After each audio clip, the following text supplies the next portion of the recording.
Have you ever felt completely drained, even after a full night's sleep? Or perhaps you caught yourself wondering if you're on the wrong career path? Well, this episode might be for you.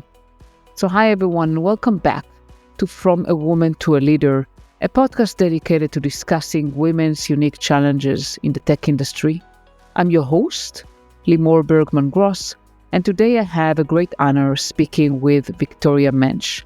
Victoria is a psychologist that turned into a tech executive, and she knows firsthand what burnout looks like, and more importantly, how to break free from it. And in this episode, we'll tackle exactly how burnout can sneak up on you, and more importantly, how to reverse it. Victoria shares powerful tools that can help you prevent burnout and reclaim your energy. So if you're juggling a demanding job or just trying to figure out how to balance your personal and professional life, if you ever felt stuck, exhausted in your career, this episode will give you real, actionable steps to get back on track. So let's dive right in.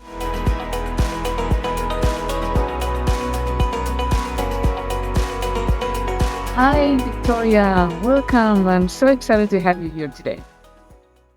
Thank you so much for having me. I'm really happy to be here, Limor. Yeah, my pleasure.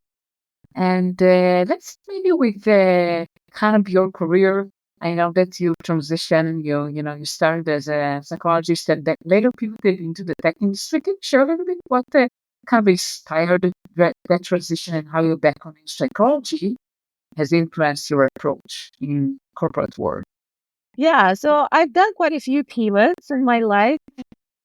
Yeah, and that's actually what brought me to my current passion project that hopefully we'll go and talk about later. But most of my career I spent in Silicon Valley in the high-tech industry, about, about 25 years or so, in all kinds of different roles and different companies. I worked in large global corporations.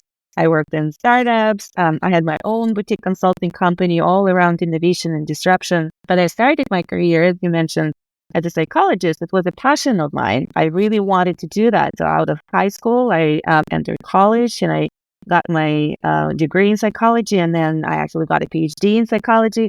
And then I started working. I wanted to be a consulting, like a psychotherapist, consulting psychologist. And I started working, and that didn't really last long. So you were talking about inspiration. The inspiration was really to get out of despair. And I thought I actually made a mistake, right? So I thought it was my passion. It wasn't. So I dedicated so many years of my life to study this. And when I actually started working, it didn't work out for me. I felt miserable.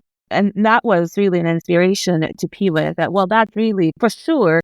It's because I made a mistake. So I moved to a corporate world and I started looking, it's like, what can I do with my PhD in psychology? And it turns out that it's a very versatile degree, actually. So there's a lot you can do with the skills, like maybe not necessarily with the knowledge, but with the skills that you have in psychology. And I applied it into marketing. And it turned out that it's very useful in marketing because that's what we do, right? So we figure out what people want and we tell them what our product does for them, how it serves their needs. So that was my pivot there. But then as I was going through that career, I went through a few of those cycles again. It's like, oh, I made another mistake, right? I'm miserable again. I made another mistake. What else can I do? For sure, it's a job. I just cannot find my calling, right? Until I actually figured out that that was not it. So then I found the label for this condition, and it's called burnout, which worked out for me. It's really the burnout that pushed me into making all those changes. And at some point, I realized that all those external changes that they help, but they're actually internal changes that need to happen. It's not really about the job. It's really about my patterns that I apply that cause this condition. And now I'm back to my psychology roots, and it's, another passion project of mine to help other people to prevent the burnout, to get out of the burnout in a more productive manner and have sustainable changes that really have the sense of, create that sense of harmony in their life, in work and life and goals and purpose and all that. That's wonderful. Thank you so much for sharing it. I want to highlight before we go into burnout.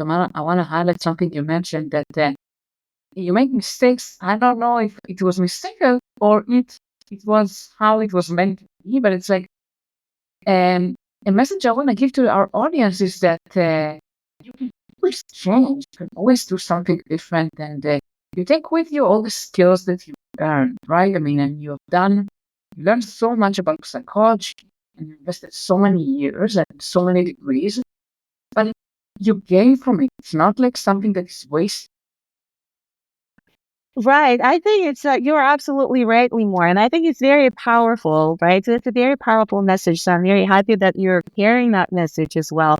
And especially in my career in innovation and disruption, that's what we encounter almost every day in our lives, in our corporate lives, in our personal lives. Things change around you, right? So a lot of those changes you really cannot control. Life goes on, the disruptions continue.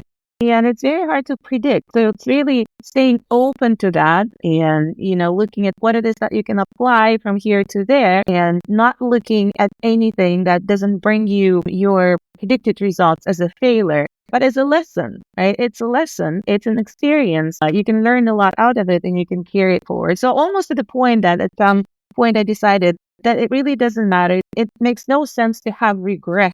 So it doesn't matter whether you turn left or you turn right, you make most out of it and you gain your experience, you learn your lesson, and you continue on the path of growth.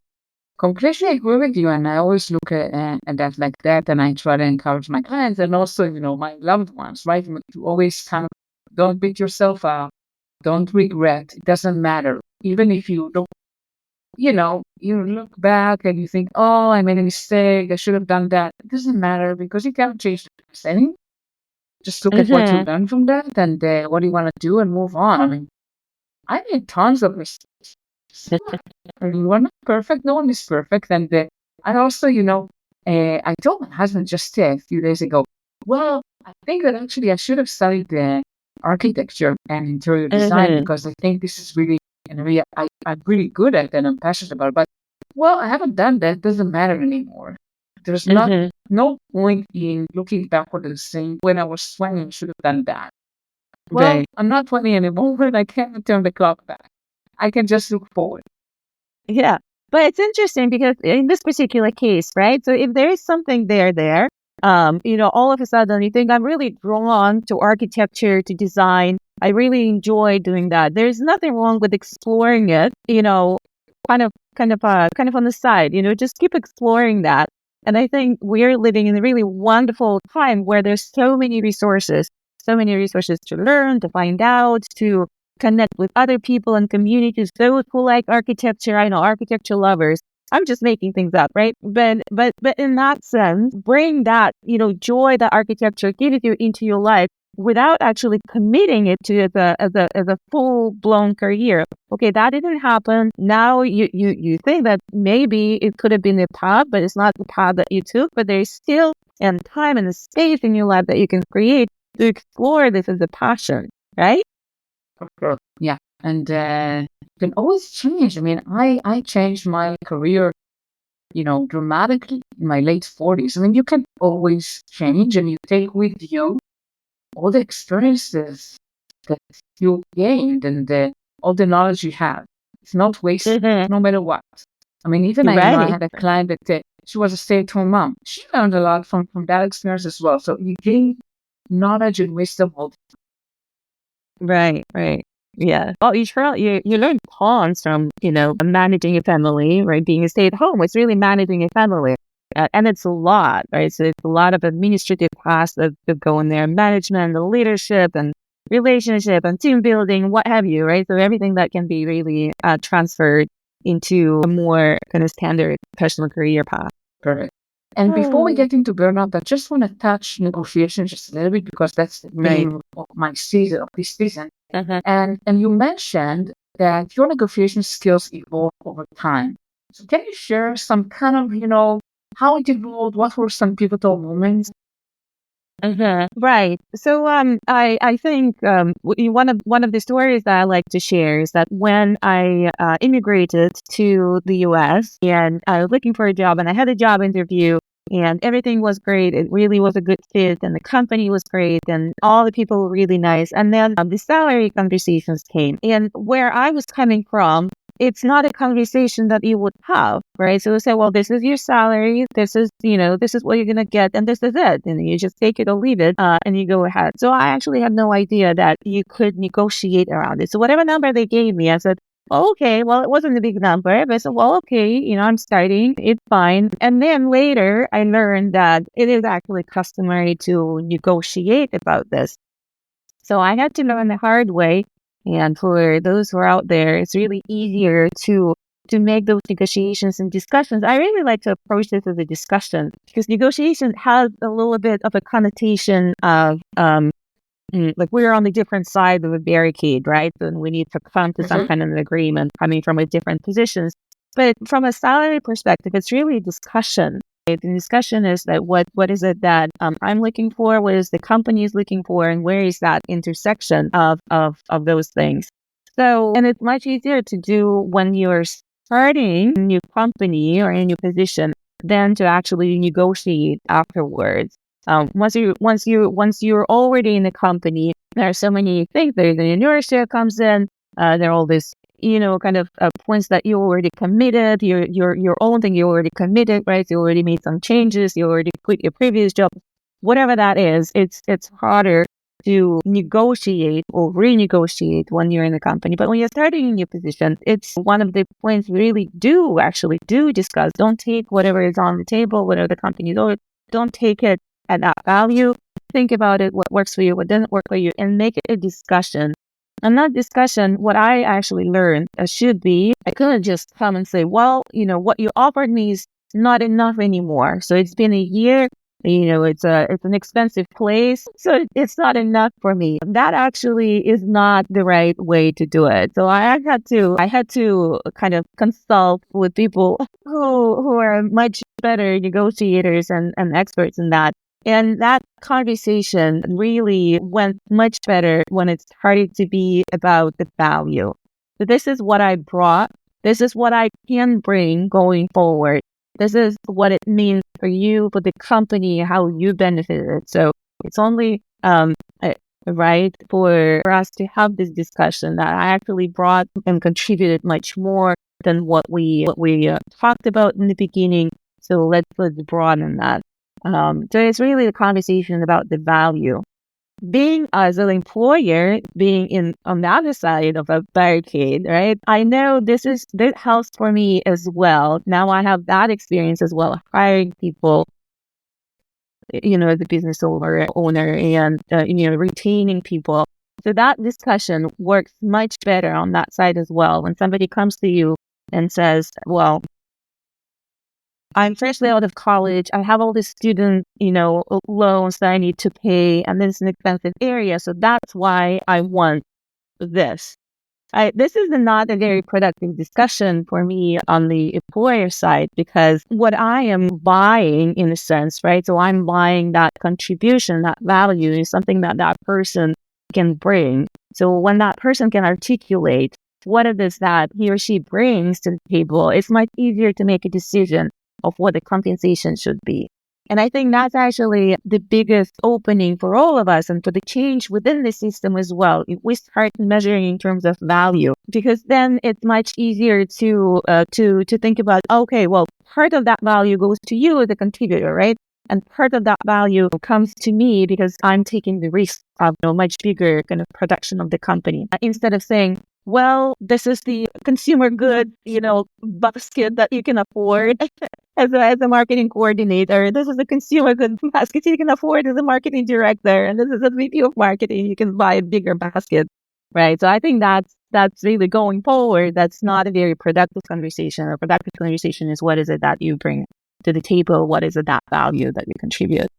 Does that make sense, Limor? Yeah, it makes total sense. So I'll just recap kind of what I heard from you. So first of all, you mentioned that negotiation, and I very much agree with that. It's not a battle. It shouldn't be confrontational. It shouldn't be like each one of us is on a different side and we're fighting with each other, rather than conversational. We're talking with each other. It's a conversation. And by the way, negotiation can be multi kind of conversation. Doesn't have to end with one. And then you mentioned like, okay, you want to negotiate based on the value you bring rather than why you want more money because of your whatever problems you have, challenges you have, or area that you live. That's to be as an employer, won't necessarily, they wouldn't pay you more just because you have student loans. That's not their problem, right? They will pay you based on the value you bring. So you should highlight the value you bring. And what you mentioned also, the value is also relevant when you already work at a company, right? And you want more money, more, maybe advance in the role that you have and the responsibilities. It all should be about the value rather than tenure or I just want it because that's good for me and my career.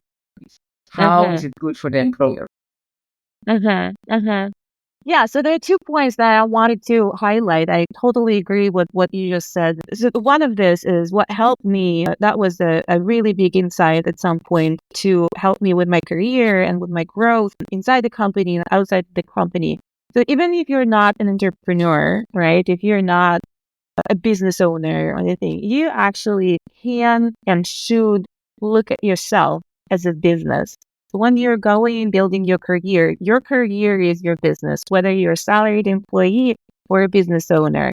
So that helped me tremendously. So if I would look at myself as a product, however artificial that sounds, but that's what it is, right? So the collection of skills and tools and intellect, whatever that is, that's a collect. That's what I'm selling on the marketplace, so to speak, right?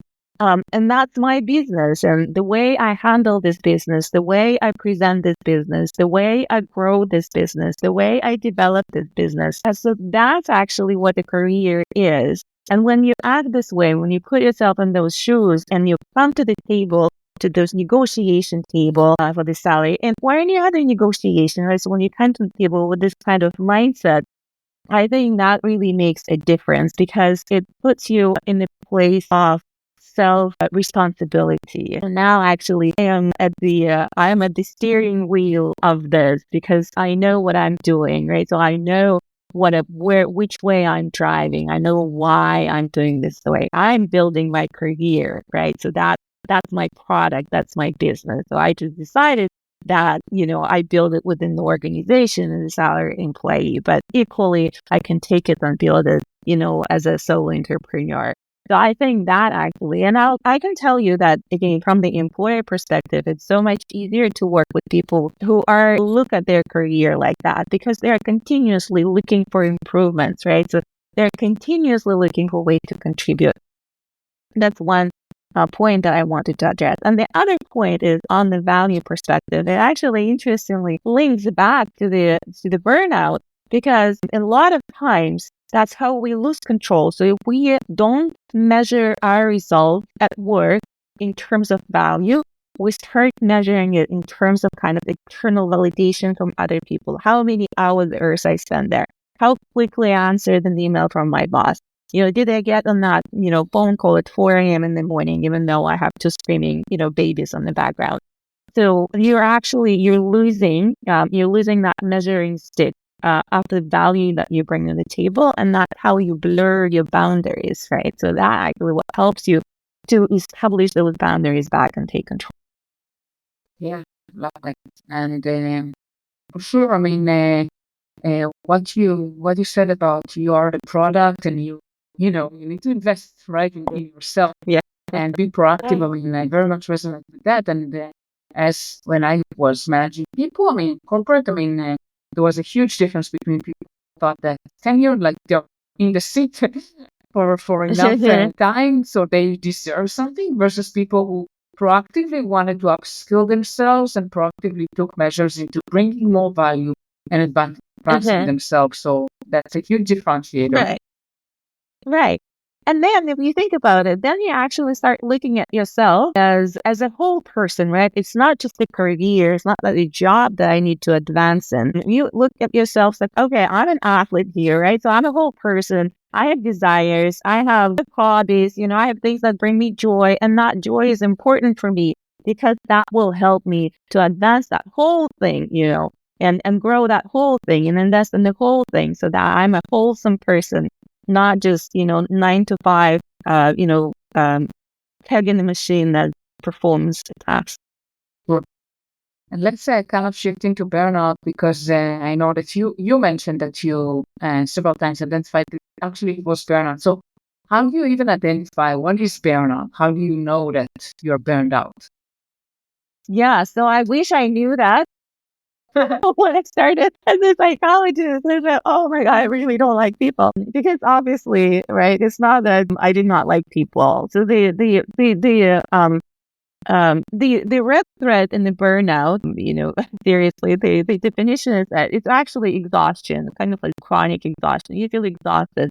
That's a common thread among people. I'm exhausted. I'm tired. No matter how much sleep you get, really, you cannot, recharge your energy. Hence the burnout. Like you're burning the fuel, right? The fuel that you don't have anymore. But then there are other ways that burnout can manifest, because at the end of the day, it's a chronic stress reaction. So however you react to stress, that's the element that's going to amplify. So if your stress reaction that you stop eating, right? So probably you'll have some changes in appetite, that you don't have appetite anymore. If your stress reaction that you consume everything that comes your way, sweet, oily, whatever that is, right? So that probably you'll have those changes in behavior as well. If you stress reaction that you lose sleep, you'll probably have some sleep interaction and things like that.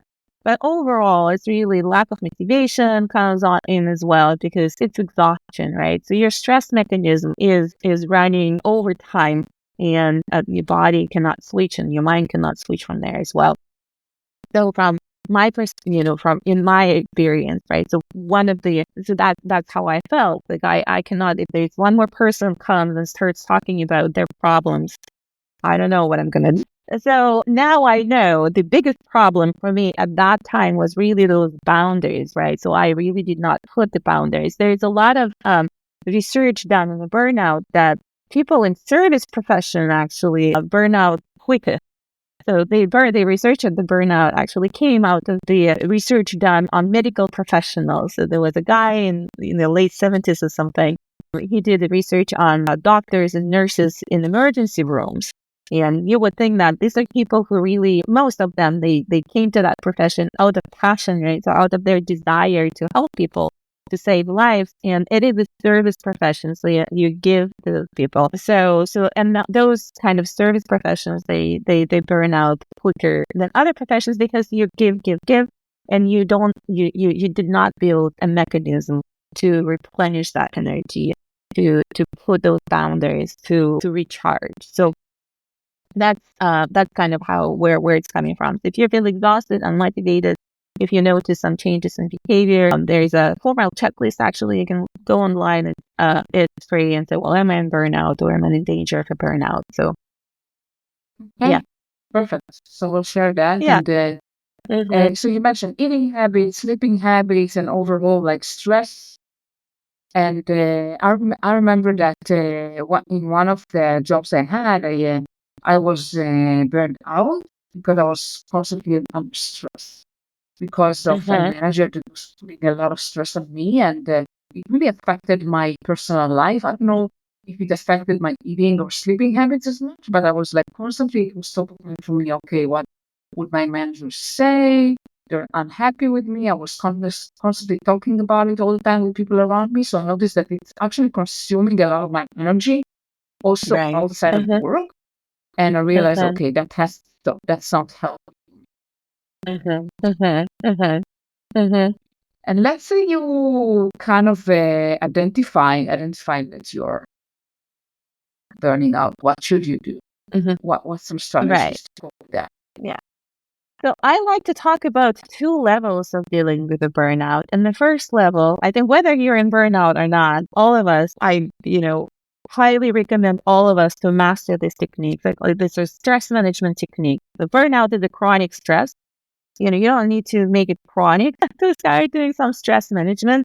And there is a physiological mechanism behind this. So it's basically the stress reaction. It's our survival reaction. It's a very useful mechanism. If you think about it, sometimes I joke with my clients, those of us who are like anxious, right? Who are stressed, who are in burnout, we're just really good survivors. Our survival mechanism is working. So yay for that.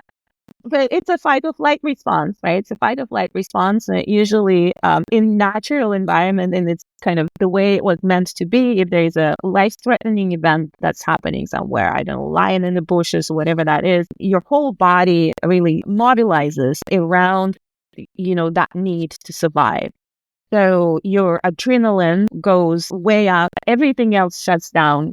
Your digestive system shuts down. Your emotional system, pretty much everything shuts down. It's only this response, and that response usually supposed to last a few seconds, a few minutes, and then you take a decision what to do in terms of the action. So you either fight or you run away, right? So it needs to end with an action.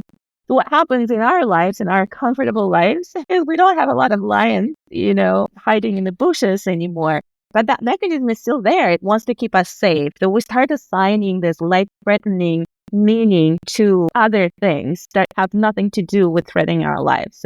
And it could be something that's closer to us, like a bad manager, for example, because you're threatened for your job, right? So this is your livelihood, it's your salary, and somebody is not there to support you. So there is a threat there. Or it could be something, and then you expand from there as well. So, okay, well, something happening. There's a wildfire in Australia, let's say, right? So people are then, what if it is a threat to me? So that's how the unconscious system works, right? And the idea here is that you want to learn through stress management technique to switch from that fight or flight mode that turns on unconsciously, totally without your control. It just turns on. And you want to learn to switch from that mode to rest and digest mode, which is much more natural. That's the mode from which you can actually make rational decisions. That's the mode that understands verbal commands and affirmation and so on and so forth. Our survival system does not talk in words, doesn't really understand verbalization. So that's why the stress management techniques is to provide that link between our higher brain and our kind of lower survival brain, older brain, not lower, but older brain. Breathing is one of those. So breath is that bridge between your mind and your body. And there's so many breathing techniques out there. I really like the box breathing technique because it's so simple. You inhale on count of 6. You hold your breath on the count of 6. You exhale on the count of 6, and you hold your breath on the count of 6 again.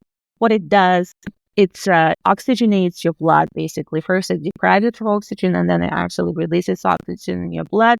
And it sends a signal to that old brain of ours that's very powerful, that really wants to keep us safe, that the danger has passed, right? So the danger has passed. It's okay. You can relax. All other systems can back online, and we can continue on your way. So breathing is one of those. Activity, as I said, the stress cycle, wants to be completed with some kind of an action, muscular response. So it could be a brisk walk. It could be you clench and you relax your muscles. It could be, a stretch. So that sends, a signal to the sympathetic nervous system to, okay, you're going to relax, right? So we're ready to continue with a normal course of events. And visualization techniques like guided meditation or just meditation. Because as I said, that system, our, older brain does not understand words. It understands images. It understands, physiological reactions.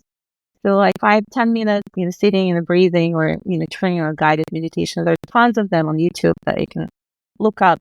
So that stress management techniques, no matter where you are in life, the pace of life is such, the distractions are such that all of us want to manage the stress management techniques. And that's what I call the first aid in burnout, really managing stress on that level.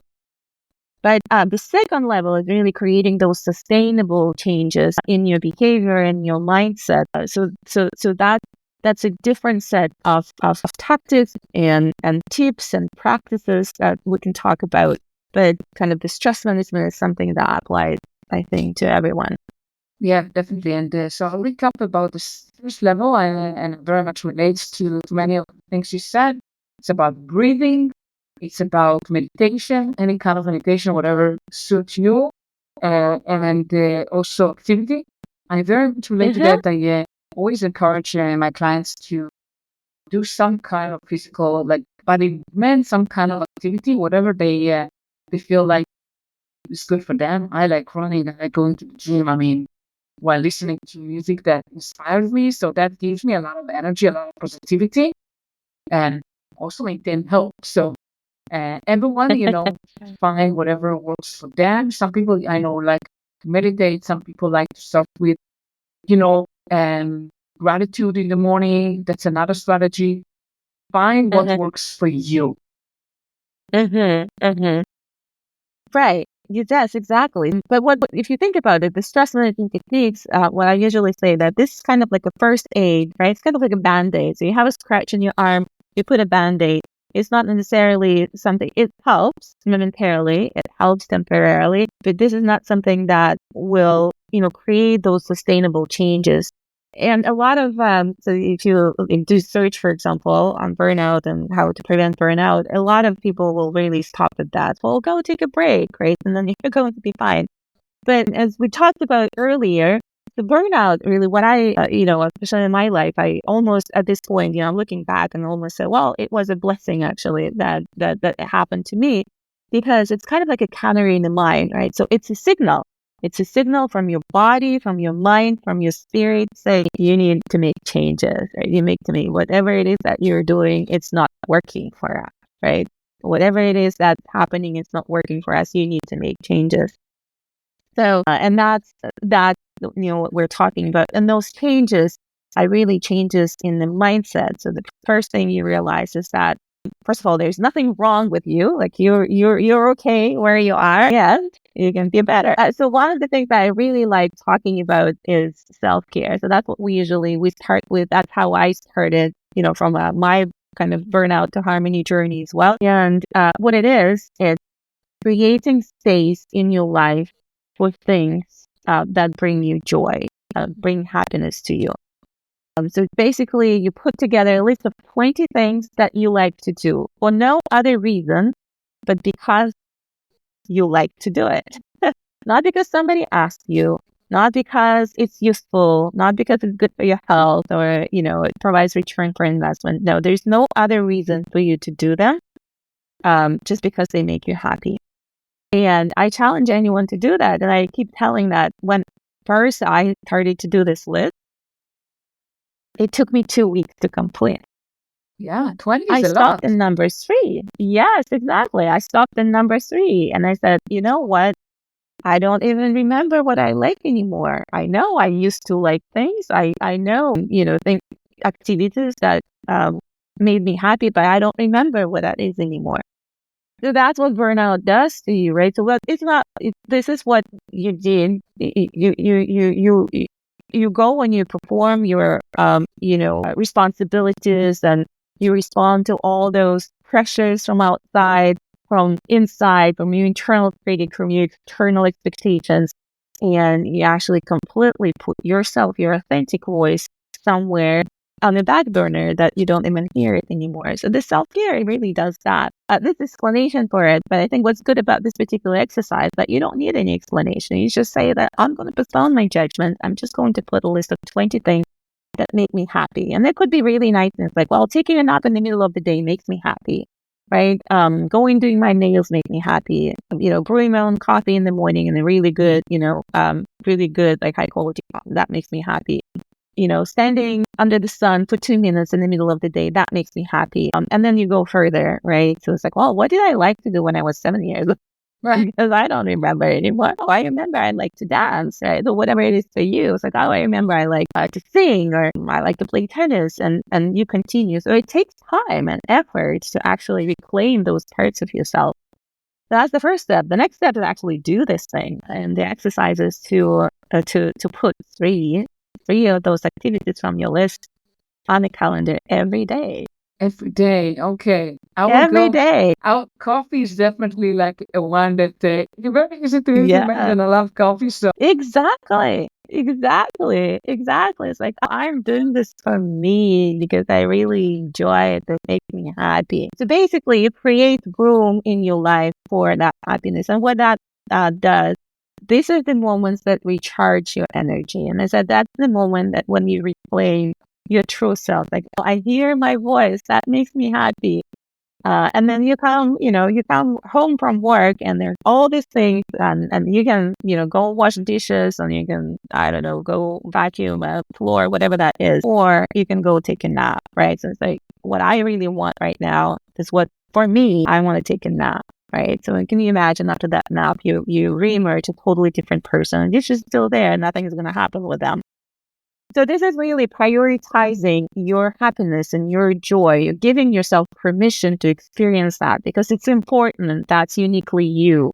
And that brings energy, that re-energizes yourself. And another thing that's very important is that you can't really say that I cannot afford it, right? Because this is entirely in your control. There's nobody else is in control with that. You cannot say that, oh, it's because of this, this, and that. It's because of my spouse. It's because of my boss. It's because of my, I don't know, the news or whatever that is. This is entirely within your control. So it's really a matter of priority, right, that you put in there. Yeah, and you mentioned the news, so it's also about eliminating things that maybe increase the stress level, like the news, for example. A lot of times, like watching the news here in Israel, like all day long, and it's like it's creating extra stress. So maybe eliminating some of those things that cause more stress in your life. And well, instead of watching the news, like for example, my husband like saying, okay, instead of watching the news, I'm gonna watch the Olympic Games. So it's like find something else that kind of reduce the stress levels. Exactly. Yeah, so it would be on his list of self-care. So, well, I like watching sports. I like watching Olympics. So I'm going to dedicate some time within my day. I'm going to put on my calendar. I'm going to watch, sport games or Olympics. So, and understanding that I'm doing this because it brings, it makes me happy, right? So that's kind of this attitude that you want to put in that self-care. And let me tell you the results that you can expect. So the miracles actually happen. Within 3 days, I guarantee within 3 days that you'll actually feel that surge of energy and that you're kind of luxuriating yourself in that self-care, right? So however small that is. So anybody that says, well, I'm already in burnout, I'm already overwhelmed, and now you want me to do something extra. It does not have to be elaborate. If you can make it elaborate, good for you. But it does not have to be elaborate. It could be really as small as that. Step outside of your office, into the balcony for 3 minutes and just enjoy the sun on your skin, So whatever. That did it for me. For a long time, it was one of my things on my calendar list. Step outside and just stand on the side and just feel the warmth of the sun on my skin. And you understand that I do this because it makes me happy, and that's why it's important. There's no other reason for that. Just because it makes me happy. Yeah, and I think that the main message is kind of find things that brings you joy and happiness, and those kind of what I hear from you are like ordinary, kind of very accessible things that you have no excuse, right? I mean, it's not about something that costs a lot of money or takes a lot of your time. You can find those small things that can make a huge difference if you incorporate them into your daily routine. Exactly. So that's really against the resistance, right? But then usually what happens is that you start enjoying this moment so that, it makes me happy for a few minutes a day. It actually makes me happy overall. And people start noticing those changes. So I'm actually showing up from a much better space. So there's much less frustration, less negativity, and so on and so forth. The people around you start noticing that as well, and they mirror your changes. So that's really the most amazing things that happen. So similar to that, and really relates to this is a practice of gratitude. I think that you mentioned it before. So for me, I like to make things very rational. So I'm a very kind of left-brain person. There's a rationality behind this. What it really is at the end of the day, it's you train yourself to notice things that you like instead of things that you don't like. That's what gratitude is, right? So like in any office, you go to a water cooler and start talking to your colleagues. What are you going to hear? You're going to hear complaints most of the time, right? So can you imagine they just did this? And can you imagine that person did this? Can you imagine with this traffic? Can you do this? So you go into the cycle of negativity and complaining. It's not, very energizing, right? So it's not very uplifting.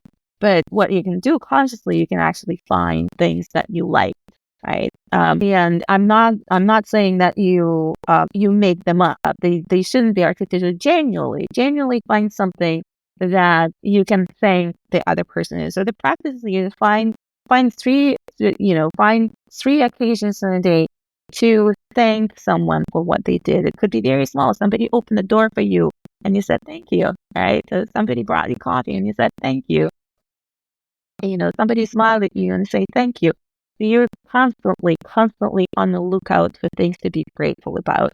So that the practice is really in that. Even that employee who really frustrates you most of the time because he or she misses deadlines, and once in the blue moon, that person finally comes much closer to the deadlines. Like, thank you so much. It made my life, right? I think in the family setting, it actually works probably best than anything. Like your kids never put away toys, right? And you can keep nagging on that. It's like, why didn't you put away your toys? Why is it? What does it do? Are they going to put away toys? No, you're just creating more resistance and frustration. Well, you wait for an opportunity. You wait for a moment when they actually did put away that toy, maybe one, and maybe not to the place that you wanted them to put away. But you said, oh, thank you so much. You made my day. It's so good.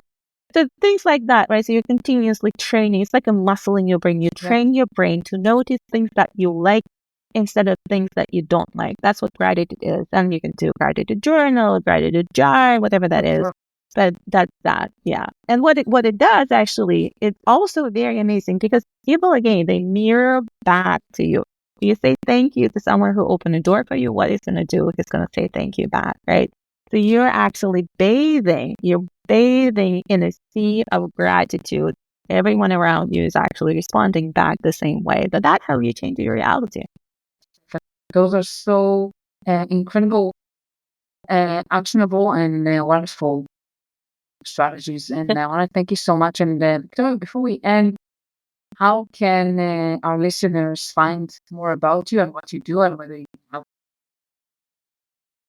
Yes, so I think the main point is with my LinkedIn. I'm on LinkedIn a lot, Victoria Mensch. You can look me up, and there are ways to connect with me. You can go a call with me. We can discuss all these things. I do have a company that kind of talks a little about the burnout, but it's mostly in the corporate setting and the leadership, how leaders can actually help the teams to build teams that are full of motivation to create the retention and so on and so forth. At Silicon Valley Executive Academy, I do mentorship and I do retreats as well. So kind of the accelerated way to move from burnout to harmony. And you can find all that on my LinkedIn account.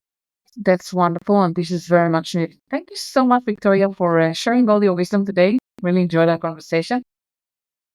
Thank you very much, Limor.